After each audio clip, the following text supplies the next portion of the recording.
Assalamu alaikum football Roshigon. So the Euros fixtures are here which will be playing among England and Spain, and Ashibirate will try to analyze the entire game. So yeah, without wasting any more time, let's dive in. England usually starts with the 3-4-3 structure যেটাতে eventually উপরে যে আপফ্রন্টে দুটা AMF থাকে তারা wide চলে যায়, and Spain যেটা করে 4-3-3 যেটা ইভেন্চুয়ালি একটা 4-2-3-1 কনভার্ট হয়। তো ম্যাচের অ্যানালাইসিসের প্রথমে যেই জিনিসটা ক্লিয়ার করতে চাই যে ডুয়েলগুলো আসতে পারে পুরো ম্যাচে। ফার্স্ট ডুয়েলের কথা বললি, কুকুরেলা ভার্সেস বুকায়ো সাকা, এই সাইড থেকে Declan Rice versus Olmo, Walker versus Nico, Trippier versus Yamal, অথবা আর একটু স্পেসিফিকলি বলতে গেলে রাইস ভার্সেস ওলমোর মতো হয়তো রড্রি লাস্ট ম্যাচে যেটা করছিল সেভাবে আবার লক ইন করে দিতে পারে, যেভাবে ফ্রেঞ্চ টিমকে করছিল মিডফিল্ডে আউটপোজেস্ট করছে। তো এই ম্যাচে যে ডুয়েলগুলো হবে দিস আর ভেরি ইন্টারেস্টিং। এখন স্পেনের ফ্ল্যাঙ্কে খেলা দোনো সাইডের বিল্ড আপ সেটা অনেকটা আলাদা। কেমন? রাইট সাইডের কথা যদি ধরি, then Carvajal usually starts third back, right? কারণ কি কুকুরেলা তো উপরে যায়, বাট কারবাহালকে নিয়ে একটা মোর ডিফেন্সিভ সলিডিটি অ্যাশোর করে লুইস জেনাফোতে। তো এই ক্ষেত্রে যে জিনিসটা হয় যে এইখান থেকে আউটপুট কম আসে কেন, যে ইউরো শুরু থেকে আমরা দেখতে পাচ্ছি যে নিকো উইলিয়ামস অনেক ফ্ল্যাশি স্ট্যাটস নিয়ে বসে আসলো। এর রিজন কি? কারণ এই সাইডে কুকুরেলা যখন কি উপরে যায় তখন Fabian Ruiz underlap, Nico Williams invert, and Olmo কোথাও না কোথাও এই লেফট হাফ স্পেসটা ধরেই খেলে। আর মোরাটার পজিশনিং কি, এই যে ফাবিয়ান রুইজেরও নিচে ওর হিটম্যাপটা দেখতে অনেকটা এই সাইডে আসে। কারণ কি সাইমন যখন নাকি বল এরিয়ালে চালায় তখন পজিশনটা কেনে বল ক্যারি করে মোরাটা। তো এই জন্য লেফট হাফ স্পেস থেকে অ্যাটাকটা অনেক বেশি দেখা যায় rather than right half space. Okay, England should Starc on a back five. কারণ কি এই যে লেফট হাফ স্পেসটা আছে যেখানে ওভারলোড সৃষ্টি করে স্পেন অ্যাটাকগুলো করে, সেখানে বিল্ড আপটা শুরু করে কে? রড্রি। এখন রড্রিকে যদি কোনোভাবে লক ইন করা যায় তাহলে যে জিনিসটা করা যেতে পারে, হয়তো সাইমন বল লম্বা চালাইব এই লেফট হাফ স্পেসে, তো সেই ক্ষেত্রে মোরাটার নিচে আসবো ফাবিয়ান রুইজের সাথে, রাইট? জোনালে ছাইড়ে দিতে পারবো স্পেনের? মোটেও না, বিকজ জোনাল মার্কিং করানোর মতো ডিফেন্স কি ইংল্যান্ডের আছে? নাই। But he can do the man marking job, কারণ সাউথগেটের আগেও দেখা গেছে দ্যাট ম্যান মার্কিংয়ে his team is capable of doing the job perfectly, ঠিক আছে? তো এই ক্ষেত্রে যে জিনিসটা করা যেতে পারে, আমার মতে মাইনুকে না খেলায় গ্যালেগারকে খেলানোটা বেশি মেক সেন্স করে, বিকজ মাইনু ইজ মোর লাইফে কনস্ট্রাক্টর, রাইট? তো এই মাইনুর জায়গায় হয়তো আমরা দেখতে পারবো গ্যালেগারকে খেলতে, অ্যান্ড গ্যালেগার আসলে কী হবে, রাইস হয়তো ওলমোকে ধরবো, মাইনু ফাবিয়ান রে, অ্যান্ড বেলিংহামকে দেওয়া স্পেসিফিকলি হয়তো উইং ডিফেন্ডার করতে পারে। এখন অনেকে বলে যে ট্রিপিয়ারের জায়গায় কি লুকশকে নামানোটা বেশি বেটার না, কারণ আগের ম্যাচে অনেকে বলতেছিল যে ইঞ্জুরি হয়েছে নাকি না, অ্যান্ড আই থিঙ্ক দ্যাট যে ফ্লোতে খেলতে আসছে ট্রিপিয়ার ওইটা নষ্ট করার কোনো মানে হয় না, because I know that only left back আছে ইংল্যান্ডের লুকশ, বাট লুকশকে নামানোর একটা জিনিসই আমার ক্ষেত্রে মাথায় আসে, সেটা হইতেছে যখন নাকি আইভান টনি আর অলি ওয়াটকিন্সকে নামানো হইতেছে। কারণ কি আগের ম্যাচগুলোতে আমরা যেমন নাকি দেখতে পাচ্ছি যে লিঙ্ক আপ করতে আসার জন্য অনেকগুলো বল ওয়েস্ট করতেছিল বেলিংহাম, যেগুলো ছাড়তে পারতো সেগুলো ইন্ডিয়ান মারতেছিল না, কারণ কেন is not that profile of player. এই প্রোফাইল প্লেয়ার কে? আইভান টনি আর ওয়াটকিন্স, রাইট? এই জন্যই তো অনেকগুলো চান্স মিস হয়েছে, কারণ পজিশনিং ছিল কেনের খারাপ না, হি ওয়াজ ডুইং হিজ থিং। ফোডেনকে কেন লেফটে আনাটা বেশি বেটার হবে, কারণ এই ম্যাচে হয়তো উইং ডিফেন্ড করার জন্য ইয়ামালকে হয়তো ডাবল ডাউন করাটা বেশি বেটার হবে। কারণ কি আগের ম্যাচগুলোতে আমরা যখন নাকি দেখতে পাচ্ছিলাম ইয়ামালের যে হিটম্যাপটা আসছিল ওইটা বেশি আসছিল এই কারবাহালের সামনের জায়গাটাতে, অর্থাৎ নাভাসের একটু উপরে দেওয়া। তো এই জায়গা থেকে যে বল ক্যারিংগুলো করতেছিল, তো he is not that type of player যে নাকি স্টাক করবে, he is more of A space investigator, right? And এই ম্যাচে আমার মনে হয় না যে আমরা ক্রস প্ল্যান দেখতে পারবো স্পেনের কাছ থেকে, নাইদার সিটব্যাক, কারণ দোনো কোচই তাদের প্ল্যানে স্টাক করতে পছন্দ করে। এখন দুইটা যে আলাদা আলাদা ফিলোসফি আছে, যে সাউথগেটকে গালি মারতেছে মানুষ যে সিটব্যাক করে খেলাইতেছে এটা করতেছে, but you gotta give the credit that ও যেই প্ল্যানটা ইমপ্লিমেন্ট করতেছে ওইটা আউটপুটও পাইতেছে। And same goes for Luis জেনাফোতে। যদি আগের ম্যাচটাতে চাইতো তাহলে হেসুস নাভাসকে খেলাইতে না খেলায় নাচোকে থার্ড ব্যাক করে দিতে পারতো, রাইট? কিন্তু ওইটা করে নাই। হি সেড দ্যাট যেই ফুটবল আমাদেরকে এতটুকু আনছে উইল স্টাক উইথ দ্যাট। মিডফিল্ডে আউটপোজেস্ট করতে পারে, কারণ নাকি যে বক্স মিডফিল্ডে আছে সেখানে England will obviously out number them, কিন্তু আউট নাম্বার করানোটাই কি সলিউশন? কারণ তাদের কাছে সাইমন্স আছে, অ্যান্ড হয়তো লং বল যদি খেলে কারবাহাল কুকুরেলাকে পুশ করে দেওয়া, then it could be a mace.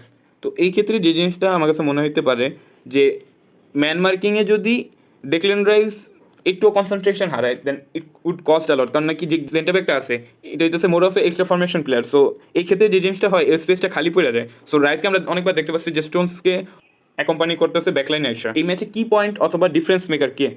Bukayo Saka. কারণ কুকুরেলা এই সাইডটাতে যতই ওভারলোড হোক ইংল্যান্ড খেলবো কিসে? ট্রানজিশনে। এখন এই যে ফ্ল্যাঙ্কটা আছে এখানে বুকায়ো সাকা, আমরা যদি বলা হয় যে এই ম্যাচে সবচেয়ে বেশি ট্র্যাক ব্যাক করবো কোন দুটো প্লেয়ার, ইয়ামাল আর Bukayo Saka, and Bukayo Saka কে উইং ব্যাক হিসেবে ইউজ করে বেশি আউটপুট পাওয়া গেছে। I think that it would go the same. কারণ এই ম্যাচে কাউন্টারে যদি ম্যাচ গড়ায় ইংল্যান্ডের ক্ষেত্রে, দেন বুকায়ো সাকা আর ফোডেনকে যদি পকেট স্পেসগুলোতে অ্যাভেলেবেল পায়, কারণ হ্যারিকেন যতক্ষণ আছে এখানে আরেকটা ডাবল পিভট বানাইতে যাবো, রাইট? তো সেই ক্ষেত্রে যদি অ্যাভেলেবেল পাওয়া যায় বুকায়ো সাকার সাথে ফোডেনকে, দেন এই দুইজন কিন্তু লংয়ে মারার কথা বলাই হোক অথবা ব্যাঙ্গারের কথা বলাই হোক, এদেরকে আউটমার্ক যদি করা যায়, then it would cost a lot to স্পেনকে তাদের খেলার ন্যাচারাল গেমটা খেলতে দেওয়া যাবো? ডেফিনেটলি না। They have to press high and man marking যদি করা লাগে, যদি ডিফেন্সে সিটব্যাক করা লাগে, then forget about zonal marking, because এটা কাজে দিব না। কারণ স্পেনের ক্ষেত্রে আউট অফ দ্য বক্সে যারা আছে, রড্রি আছে, ওলমো আছে, ইয়ামাল আছে, Fabien, you know these guys, what they are capable of doing. So yeah, England should go rough and you will get to see that they are playing not so natural game. কারণ প্রত্যেকটা ম্যাচে আমরা দেখতে পাচ্ছি প্ল্যানে start করার পরেও যে প্যাটার্নগুলো আসছে গেমে, slow by slow game progress যতটা করতো, এক ম্যাচে এক একটা কি পয়েন্ট উঠে আসছে।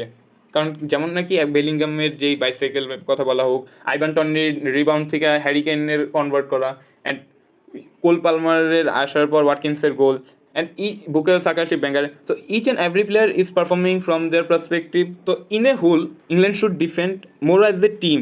I think that যে গোলটা পড়তে পারে ইংল্যান্ডের দিক থেকে, it would be a wonder goal. Okay, একটা ইন্ডিভিজুয়াল ব্রিলিয়েন্স দেখা যেতে পারে, but with the ball defending করাটাই ইংল্যান্ডের জন্য ভালো হবে, বিকজ ভাই যেটা হাতে আছে Southgate should stuck with that, and I expect Southgate to stuck with that. ম্যাচের সবচেয়ে বড় কোয়েশ্চেনটা হইতে পারে যে যেহেতু ফোডেন আর সাকাকে স্পেসটা খালি দেওয়া হইতেছে, লেফট হাফ স্পেসটাতে যদি ওভারলোড করে দিতে চায়, দেন এই জায়গাটা খালি রাখলে এই দুইজনকে শাটল ডাউন করতে কি রড্রি যাইবো নাকি ফাবিয়ান অ্যাকম্পানি করে ডাবল পিভটে করবো?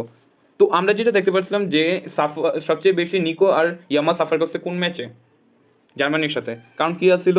কারণ ওই ম্যাচে বিল্ড আপে রড্রি ইংগেজ থাকতে পারতেছিল না, অ্যান্ড স্ট্যাটে দেখা গেছে ম্যাক্সিমাম স্পেনে বিল্ড আপগুলো শুরু হয় কোথায়? সেন্টার এরিয়াতে রড্রির থেকে। অ্যান্ড রড্রি যখন নাকি শাটল ডাউন করতে দেখতেছে, দেন অবভিয়াসলি আপনার উইথ দ্য বল ম্যানেজমেন্টে একটু সমস্যা হবে। অ্যান্ড এই ম্যাচে এই সেম ঘটনাটা হয়তো দেখা যেতে পারে যে হয়তো ফোডেনের সাথে অ্যান্টিটেন হিসেবে যদি লাগে যায়, then this might cause a problem. কারণ হ্যারিকেন আছে এখানে লিঙ্ক আপ করতে, সো উপরের দুইটা পকেট স্পেসে দুইটা প্লেয়ার, অ্যান্ড বেলিংগামকে ইউড নেভার নো যদি ইয়ামালকে শাটল ডাউন করতে যায় নাকি আপ ফ্রন্টে থাকে খেলে নাম্বার 10 হিসেবে, উইচ আই ডোন্ট এক্সপেক্ট ভাই। যদি এই ম্যাচটা জিততে হয়, then you gotta play dirty. Olmo and Fabian Ruiz যে রানগুলো মারে ইয়ামালের ক্রস আসলে, ওগুলো অনেক বেশি ইম্পর্টেন্ট হইব। And neither expect it to be a boxing match nor a basketball score line. England যদি দেখা যায় যে বল গেমে টেম্পোটা কন্ট্রোল করতেছে, then they should go for Joselu and Grimaldo. You would get to see that the master class of Bukayo Saka. ইংল্যান্ডের একটা জিনিস থেকে বাইরে হওয়া উচিত যে যখন নাকি অপোনেন্ট ব্যাক থেকে বিল্ড আপ করতেছে, ওইটা এখন পর্যন্ত কোনো টিম এমন অপোনেন্ট ফেস করতে হয় নাই। তো এই ম্যাচে অবভিয়াসলি লাপোর্টের লেফট ফুটটাকে একদম পুঙ্খানুপুঙ্খভাবে ইউজ করার চেষ্টা করবো। তো আমি তো বলবো যে ভাই ফোডেন আছে যে ভাই ভাগা, বিকজ স্পেনের পায়ে বল থাকলে you can see something positive from your own side if you are on the opponent team. নিকোর সাইডটাতে যে এত বেশি ওভারলোড করতেছে, তো এই জায়গাটাতে আমি কেন বলছি যে সাকাকে ট্র্যাক ব্যাক করতে হবে, কারণ এখানে যদি এই মাইনর জায়গায় গ্যালিগারকে খেলানো যেতে পারে, দেন জাস্ট সি দ্যাট এই জায়গাটাতে একটা কেজি সিচুয়েশন সৃষ্টি হতে পারে স্পেনের জন্য। কারণ কি এখানে সাকা, মাইনু আর ওয়াকার যদি আউটপোজেস্ট হয়ও, তাও এখানে রাইস আর স্টোনস আছে ব্যাকআপ দেওয়ার জন্য। এইসব পজিশনগুলোতে ইউজুয়ালি ওলমো অনেক সুন্দর স্পেস থেকে রানগুলো মারে, though I think that tipper is able to handle that. But আমার যে সমস্যাটা মনে হইতেছে এই ম্যাচটাকে নিয়ে আসা হইতেছে ইয়ামালের crossing, because you might not get to see another banger from Yamal, but the ballগুলো সাপ্লাই করে, these are something you guys need to worry about. So what are the aftermath of the game? So in a whole যদি বলা হয় যে দুইটা একদম আলাদা আলাদা আইডিওলজি, যেখানে একদম পজিটিভিটির উচ্চায় আছে স্পেন, যেখানে লুইস ডেনাফোর্টেকে একদম বলা হইতেছে যে টেস্টোস্টেরন গড এটা সেটা, অ্যান্ড আরেক সাইডে সাউথগেট গালি খাই আসতেছে। এখন আমার কথা হইতেছে যদি একটা ডিস্ট্রাকটিভ ওয়ে, কারণ ফুটবল জেতার তো কোনো স্পেসিফিক জায়গা নাই, স্পেসিফিক ট্যাকটিক্স নাই, যদি এই প্লে স্টাইলটা আমাকে আউটপুট দিতেছে, then I would rather stuck with that. I been saying this for times and times ago, and I'll still defend that opinion, and I would like to say that in this match যদি এবার hurricane না করে, then it's over ভাই, it's over, and I guess he's doing this time, and at least ওর জন্য হয়তো England step up করতে পারে, and in the end this might just be a banger goal from the English side, and they would just win it on the classic English style. So yeah, this was it for today's video. I expect a very narrow 1-0 margin, a goal from Bukayo Saka. Okay, assalamu alaikum, and if you want to enjoy more contents like that, then do like, comment, share, subscribe, and all this stuff. You hopefully will meet you on the next one. Khuda Hafiz.